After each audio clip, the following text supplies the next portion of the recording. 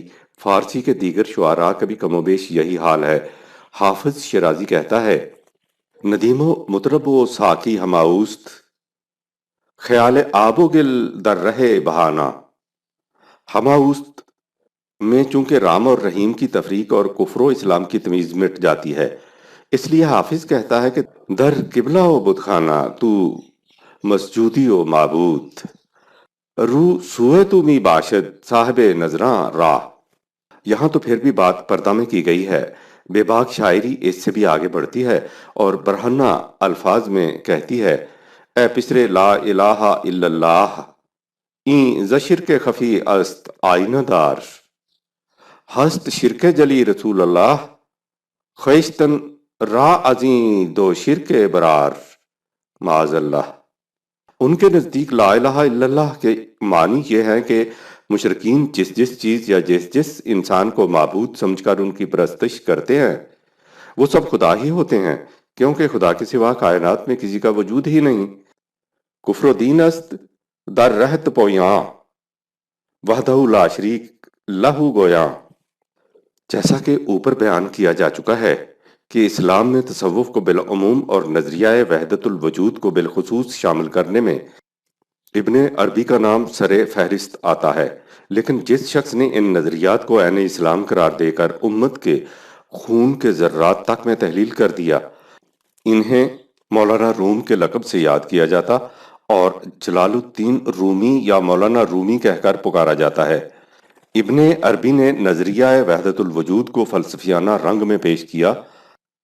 ان کا انداز بیاں اس قدر دقیق، پیچیدہ، مجمل بلکہ مبہم ہے کہ ان کے پیش کردہ نکات کا اکثر و بیشتر مفہوم سمجھ میں نہیں آتا۔ اس بنا پر ان کا نظریہ مفکرین کے طبقہ تک میں محصور ہو کر رہ گیا، لیکن مولانا روم نے اسے شعر کی زبان میں ایسے عام فہم، دلکش اور افسانوی انداز سے پیش کیا کہ اس کا ایک ایک لفظ زبان زد خلائق ہو گیا۔ مولانا روم، مدرسہ ہو یا خانقاہ، محراب ہو، ممبر ہو یا اسٹیج، ہر مقام پر مولانا روم کی مثنوی دلوں کو گرمانے اور سامعین کو وجد و کیف کے عالم میں لے جانے کے لیے جادو کا کام دیتی ہے۔ اس مثنوی کو ہست قرآن در زبان پہلوی کہا جاتا ہے۔ ان کی سحر آفرینی کا اس سے بڑا ثبوت اور کیا ہوگا کہ انہوں نے ابن عربی کے ہم نوائی میں نظریہ وحدت الوجود کو پیش کیا۔ اور نہایت شدومت سے پیش کیا، لیکن اقبال جیسا مفکر ابن عربی کو تو الحاد و زندگاہ کا علمبردار قرار دیتا ہے، لیکن رومی کو اپنا مرشد تسلیم کرتا ہے۔ تفصیل اس اجمال کی اس کتاب کے دوسرے حصے میں ملے گی، جس کا تعلق اقبال اور تصوف سے ہے۔ جب اقبال جیسا بلند پایا صاحب فکر بھی رومی کی سحر آفرینی کا حریف نہ ہو سکا، تو عوام یا عام دانشور بیچارے اس سیلاب کا مقابلہ کس طرح کر سکتے ہیں؟ ابن عربی اور رومی میں بڑی مماثلت پائی جاتی ہے۔ نظر آتا ہے کہ رومی نے نظریہ وحدت الوجود کا تصور ابن عربی ہی سے لیا تھا۔ چنانچہ حسین نصر کا کہنا ہے کہ مولانا روم کی مثنوی ابن عربی کی فتوحات کی منظوم فارسی شرح یا اس کی فارسی شکل ہے۔ دا تھری مسلم سٹیجز، کوائف زندگی۔ محمد جلال الدین رومی ماہ ربیع الاول 604 ہجری کو بلخ میں پیدا ہوئے۔ ان کے والد جید عالم تھے۔ ابتدائی تعلیم انہی سے حاصل کی، پھر اس زمانہ کے مروج قاعدے کے مطابق اکتساب علم کے لیے مختلف ممالک کا دورہ کیا۔ چلتے چلاتے دمشق پہنچے تو وہاں ابن عربی سے رابطہ پیدا ہوا اور ان کے عقائد و نظریات سے شناسائی ہوئی۔ غالباً اسی سے ہم آہنگی کی وجہ سے رومی نے اپنے آپ کو صدر الدین کونوی، جو ابن عربی کے شاگرد، مرید اور ان کے افکار کے شارح تھے، کی شاگردی میں دے دیا اور ان سے ابن عربی کے فلسفہ و فکر کا استفادہ کیا۔ اس کے بعد وہ کونیا چلے گئے، جو ترکی کے شمال میں واقع ہے۔ کونیا میں ان کے علم و فضل کا شہرہ عام ہوا۔ ان کا حلقہ درس دن بدن وسیع تر ہوتا چلا گیا، جس میں دور دراز کے ممتاز دانشور شرکت کو باعث فخر و سعادت سمجھتے تھے۔ 37 سال کی عمر تک یہ سلسلہ جاری رہا، لیکن اس کے بعد ایک ایسا حادثہ ہوا جس نے رومی کی دنیا ہی بدل ڈالی۔ ابن عربی کی داستان میں ہم دیکھ چکے ہیں کہ وہ پہلے قرطبہ میں اور پھر مکہ میں دو شیزگان کے عشق میں گرفتار ہوئے، جو انہیں وحدت الوجود کے قدح خانوں میں لے گئیں۔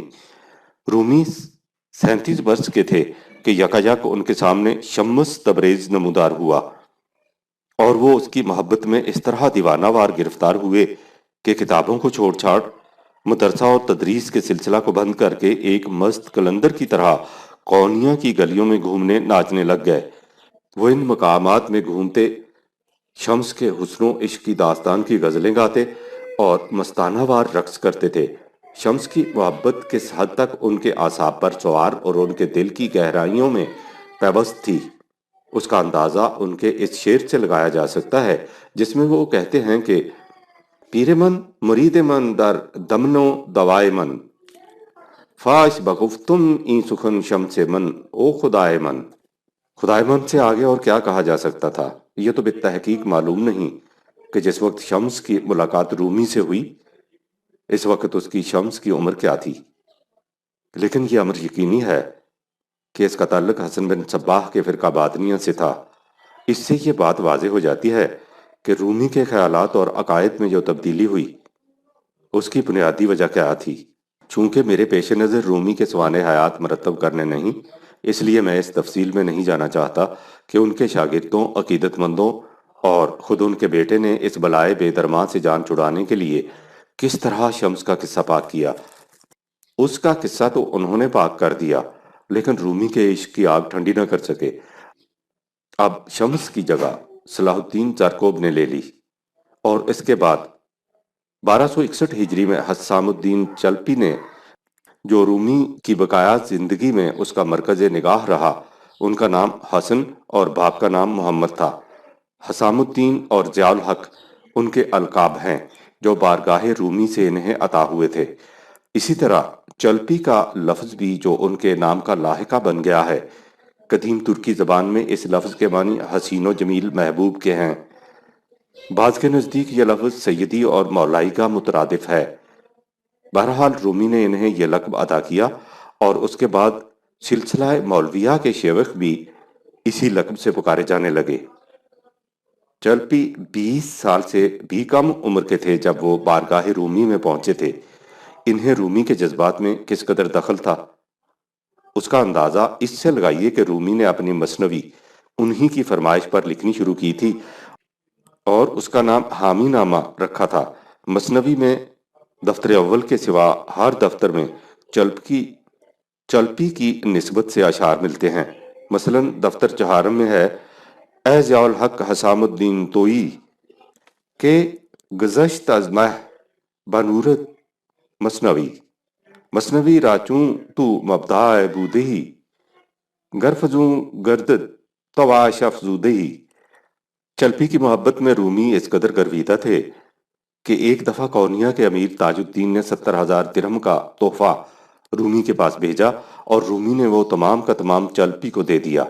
مولانا کے صاحبزادے نے عرض کیا کہ کیا گھر میں کچھ نہیں، اور جو کچھ آتا ہے اسے حسام الدین کے ہاں بھیج دیا جاتا ہے، آخر ہم لوگوں کا کام کیسے چلے گا؟ اس کے جواب میں انہوں نے کہا کہ اہل خانہ تو ایک طرف، اگر میرے سامنے لاکھوں اولیاء بھوکے تڑپ رہے ہوں اور مجھے کہیں سے ایک روٹی میسر آ جائے تو خدا کی قسم میں اسے چلپی کی طرف بھیج دوں گا۔ چلپی نے 683 ہجری میں وفات پائی اور رومی کے مقبرہ ہی میں پیوند خاک ہوئے۔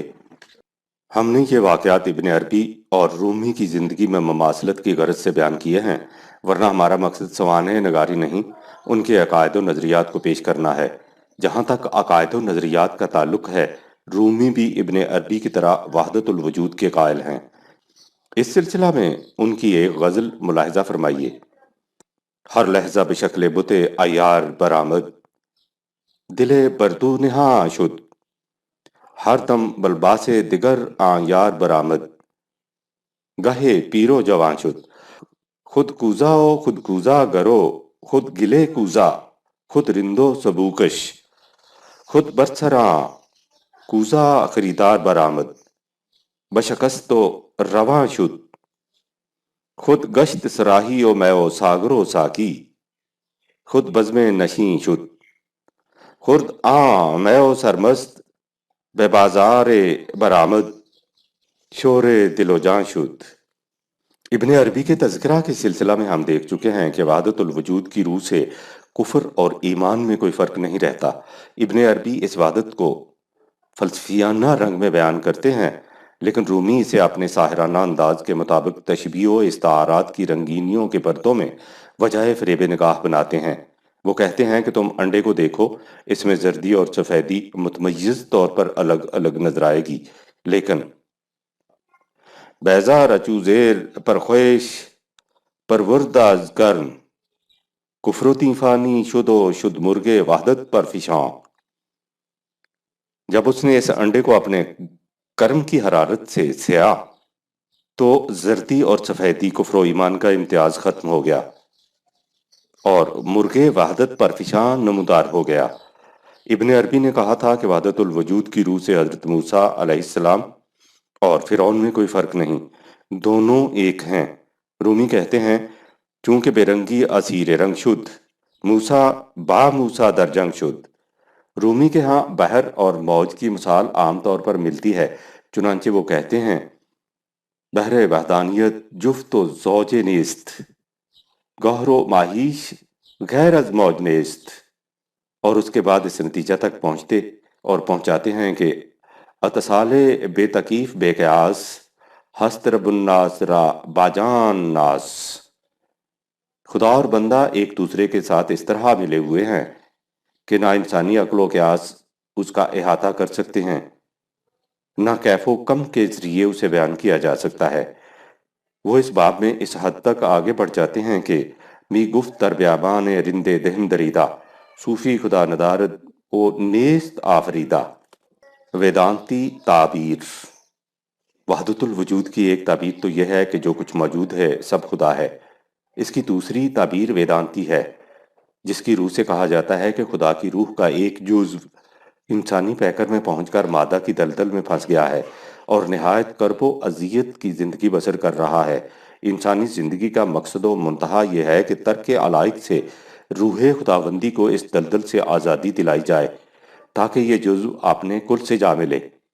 رومی وحدت الوجود کی ابن عربی کی تعبیر کے ساتھ ویدانتی تعبیر کے بھی قائل ہیں، چنانچہ ان کی مثنوی کا آغاز ہی اس نظریہ سے ہوتا ہے جہاں وہ تشبیہی انداز میں کہتے ہیں کہ بشنو از نیچوں حقائق می کند از جدا ہائی شکایت می کنند کز نیستاں تامرا ببریدا اند اد نفیرم مرد و زن نالیدہ اند سینہ خواہم شرح از فراق تا بگویم شرح درد اشتیاق سر من از نالہ من دور نیست لیک چشم و گوش را آن نور نیست تن زجا و جان زتن مستور نیست لیک کس را دید جان دستور نیست خشک تارو خشک چوب و خشک پوست از کجا می آیدی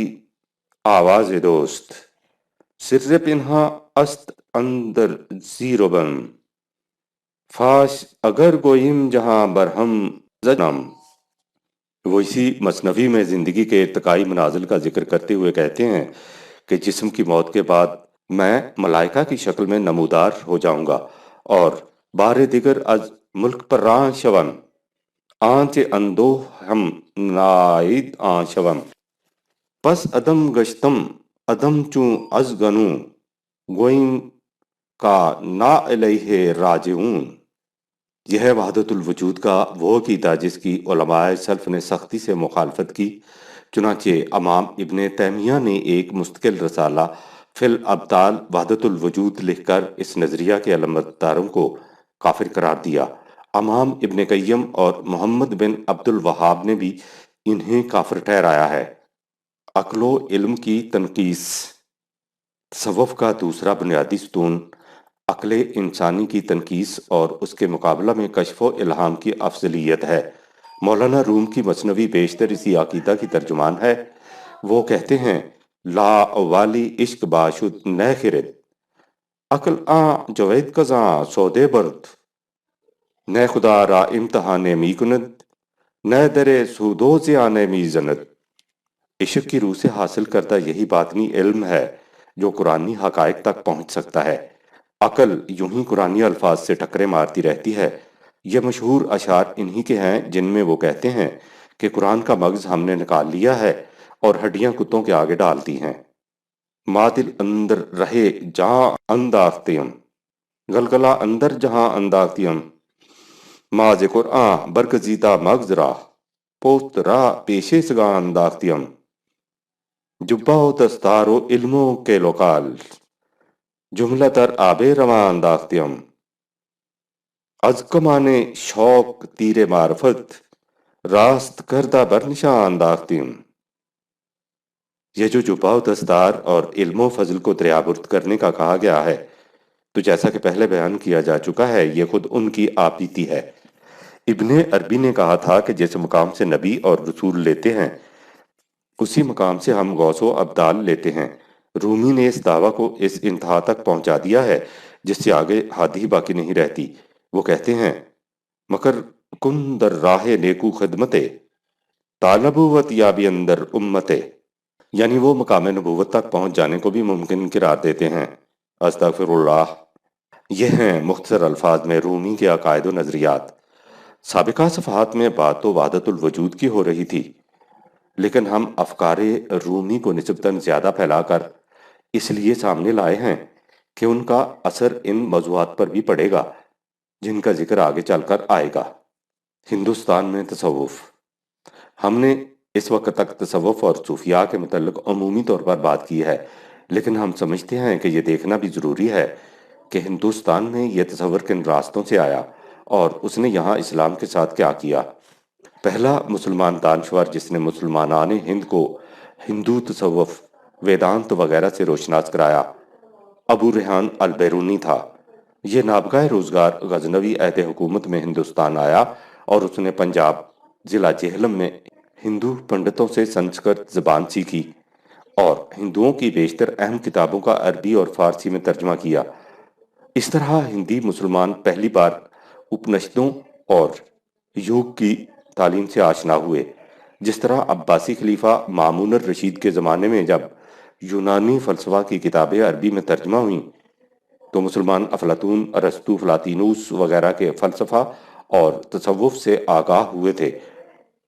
بیرونی کے بعد شہنشاہ اکبر نے مہابھارت، رامائن اور اسی نوع کی دیگر سنسکرت کی کتابوں کا فارسی میں ترجمہ کرایا، لیکن اس باب میں سب سے زیادہ نقصان دارا شکوہ نے پہنچایا۔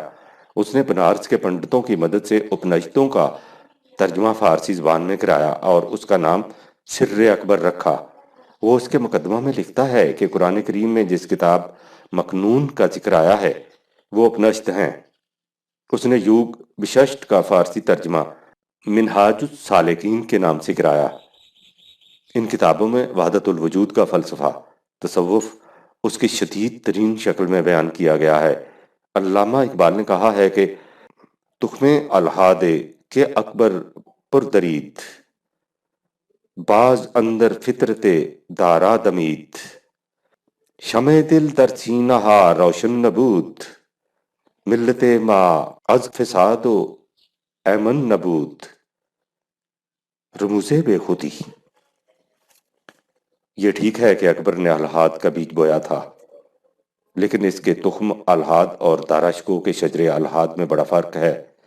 اکبر کا الحاد برہنہ سامنے آیا تھا، اس لیے اس سے ملت اسلامیہ نے فریب نہیں کھایا تھا، لیکن دارا کے الحاد نے تصوف کے نقاب میں یلغار کی اور اس سے متاع دین و دانش لٹ گئی اللہ والوں کی۔ اب ذرا پیچھے چلیے، ہم نے ایک جگہ شتاریہ خانوادہ کا ذکر کیا ہے۔ اس سلسلہ کا رشتہ حضرت بایزید بستامی تک پہنچتا ہے۔ صوفیاء میں ایک فرقہ ملامتیہ بھی کہلاتا ہے، اس کے متعلق تفصیل سے آگے چل کر بات کی جائے گی۔ شتاری فرقہ کے اکثر انداز فرقہ ملامتیہ کے ہم رنگ تھے۔ اس فرقہ کے ایک اہم رکن شیخ عبداللہ شتاری ہندوستان آئے اور انہوں نے قادریہ فرقہ سے ملاپ پیدا کیا اور دونوں کے امتزاج سے ایک نیا مسلک وجود میں آیا۔ اس کے سرخیل شیخ محمد غوث گوالیاری تھے۔ انہوں نے ہندو سنیاسیوں، یوگیوں کے تمام طور طریقے سیکھے اور ان کے مطابق چلے اور مراقبے کیے۔ اس طرح ہندو تصوف ویدانت نے قادریہ اور شتاریہ مسالک کو متاثر کر دیا۔ اس زمانے میں پنجاب میں قادریہ فرقہ کے مشہور صوفی حضرت میاں میر لاہوری تھے۔ دارا شکوہ جو اپنے آپ کو قادری لکھتا تھا، ملا شاہ بدخشی کا مرید تھا، جن کے پیر حضرت میاں میر لاہوری تھے۔ اس طرح دارا شکوہ کے عقائد اور نظریات، جن کی بنیاد ہندو ویدانت پر تھی، ہندوستان بالخصوص پنجاب میں عام ہو گئے۔ اس نے اپنی کتابوں میں شد و مت سے لکھا ہے کہ مسلمانوں کا تصوف وحدت الوجود اور ویدانت ایک ہی ہیں، اور رام بھی وہی ہے اور رحیم بھی وہی۔ استغفر اللہ۔ پنجاب ہی میں ایک اور بزرگ شاہ عنایت قادری تھے، جو ایک شتاری پیشوا محمد علی رضا کے مرید تھے۔ انہوں نے اپنی کتاب دستور العمل میں وہ تمام طریق بیان کیے ہیں، یعنی چلے، مراقبے وغیرہ، جو ہندو یوگی مکتی نجات حاصل کرنے کے لیے اختیار کرتے تھے۔ بابا بلے شاہ انہی شاہ عنایت کے مرید تھے۔ دوسری طرف آئیے، جیسا کہ پہلے بتایا جا چکا ہے، ہندو تصوف ویدانت کا سب سے بڑا پرچارک شنکر آچاریہ تھا۔ اس نے کہا تھا کہ انسان کے لیے مکتی، نجات حاصل کرنے کا ذریعہ بھکتی یعنی عشق ہے۔ ابتداً ان کے ہاں برہما خدا کے دو روپ تسلیم کیے جاتے تھے، شیو اور وشنو، انہی کی بھکتی ہوتی تھی۔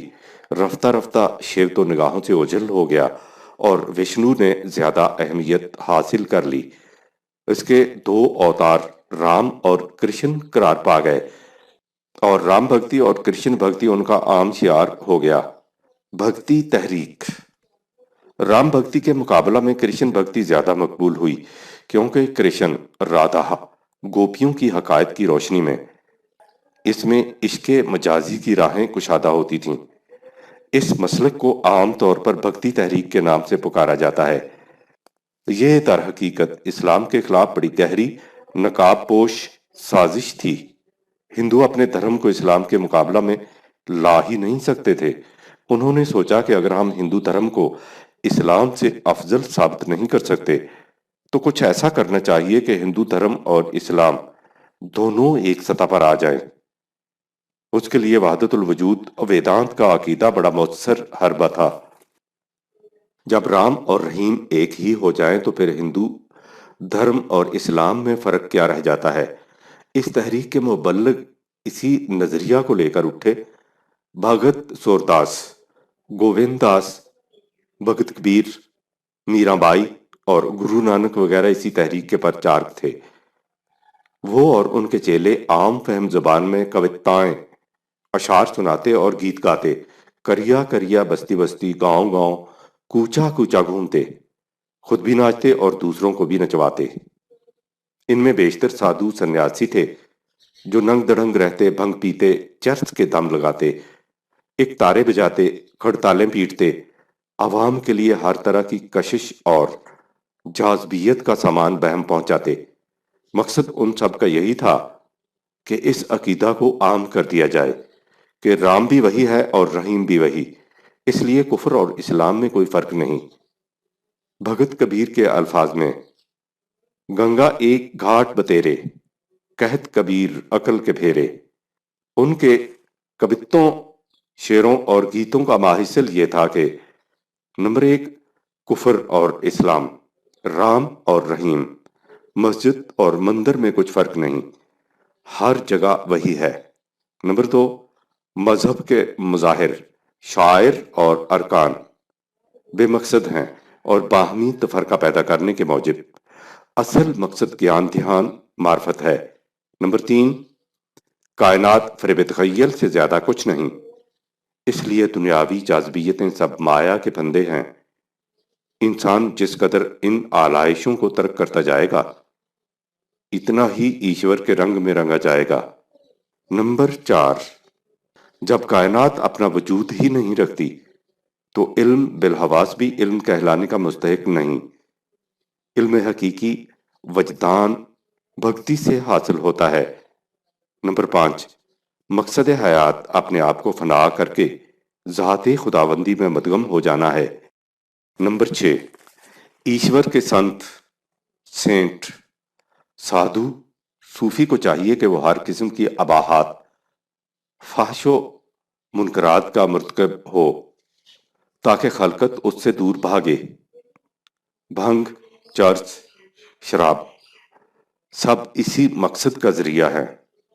ہندوستان بالخصوص پنجاب اور سندھ میں تصوف کے رواج پذیر ہونے کے متعلق جو کچھ اوپر کہا گیا ہے اسے سامنے لائیے اور پھر بھکتی تحریک کا جائزہ لیجیے۔ صاف نظر آ جائے گا کہ جو کچھ یہاں مغز اسلام تصوف کے نام سے ہو رہا ہے اس کا سرچشمہ کون سا ہے اور اس کا مقصد کیا۔ ادھر اسے رام اور کرشن کے بھکتوں نے عام کیا اور ادھر پنجابی اور سندھی صوفی شاعروں نے شتاریہ قادریہ کا گٹھ جوڑ تو پہلے ہی ہو گیا تھا۔ چشتیہ خانوادہ نے سمند ناز پر ایک اور تازیانے کا کام کیا۔ اس طرح وحدت الوجود ان شاعروں کے رگ رگ میں سمو گیا۔ بلے شاہ، شاہ حسین، خواجہ غلام فرید، سلطان باہو، شاہ علی حیدر وغیرہ پنجابی شاعروں اور شاہ لطیف بھٹائی، سچل سرمست، شہباز قلندر، سندھی صوفیہ وغیرہ نے وہ تمال رچائی کہ اسلام کا نام و نشان تک اس غبار میں گم ہو کر رہ گیا۔ اسلام کا نام ہی نہیں، جب بات ملامتیہ یا قلندریہ تک پہنچی تو ہر قسم کی شرعی پابندیاں اٹھ گئیں اور جس قدر کوئی بزرگ فواحش و منکرات کا مرتکب ہو وہ اتنا ہی پہنچا ہوا قرار پا گیا۔ ملتان کے جلالیہ شاہ مدار کے مداری، لال شہباز قلندر کے ملنگ، گوگا پیر کے الف شاہی، شاہ ابو علی قلندر کے مست ملنگ، مولانا روم کے رقاص، درویش، غرض کے کس کس کا نام لیجئے اور کس کس کا رونا روئیے، یہ سب مقربین بارگاہ خداوندی قرار پا گئے۔ پنجابی صوفی شعراء، ہم اہل پاکستان، بھگت کبیر اور سورداس کے کپت تو ہندوستان میں پیچھے چھوڑ آئے تھے۔ یہاں بلے شاہ، شاہ حسین، خواجہ فرید وغیرہ کے کس کس قسم کے گیت گائے جاتے ہیں، ان کی چند ایک مثالیں ملاحظہ فرمائیں۔ یہ اشعار پنجابی بلکہ ٹھیٹ پنجابی زبان میں ہیں اور مجھے اس کا احساس ہے کہ غیر پنجابی تو ایک طرف، اب ہماری نئی نسل کے پنجابی نوجوان بھی اس زبان کو نہیں سمجھتے،